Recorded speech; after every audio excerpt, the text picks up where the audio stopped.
వాళ్ళకందరికి కూడా కాంట్రాక్ట్ ఉద్యోగం 6 మందికి 6 ఉద్యోగాలు ఇచ్చేట్టుగా ఇక్కడ కానీ తమిళనాడులో కానీ ఆ ఎంప్లాయ్మెంట్ కూడా ఇస్తారు. ఈ 2 కూడా వాళ్ళు మన పీకేడీ చేస్తారు.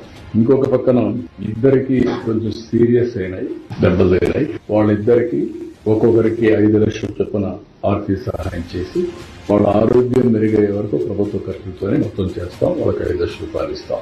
మిగిలిన వాళ్ళు దగ్గర మీరు చూస్తే ఆ ఇద్దరు కూడా తిమ్మక్క, 2 ఈశ్వరమ్మ 33 మందికి ఇంజురీస్ అయినాయి. ఆ 33 మందికి ఒక్కొక్కరు 2 లక్షల రూపాయల చొప్పున ఆర్థిక సహాయం చేసి వాళ్ళు వచ్చింది వైకుంఠ ఏకాదశి రోజున దేవుని దర్శనం చేసుకోవాలనుకుంటున్నారు. వాళ్ళ సంకల్పం చూస్తే ఈ రోజు కూడా నడవలేని పరిస్థితుల్లో కొంతమంది బాగా దెబ్బలు తగిలి కొంచెం ఇబ్బందుల్లో ఉన్న ఎట్టి పరిస్థితుల్లో రేపు మేము దర్శనం చేసుకోవాలి అనే సంకల్పం ఉంది. వాళ్ళ సంకల్పాన్ని నెరవేర్చడం కోసం ఆ 30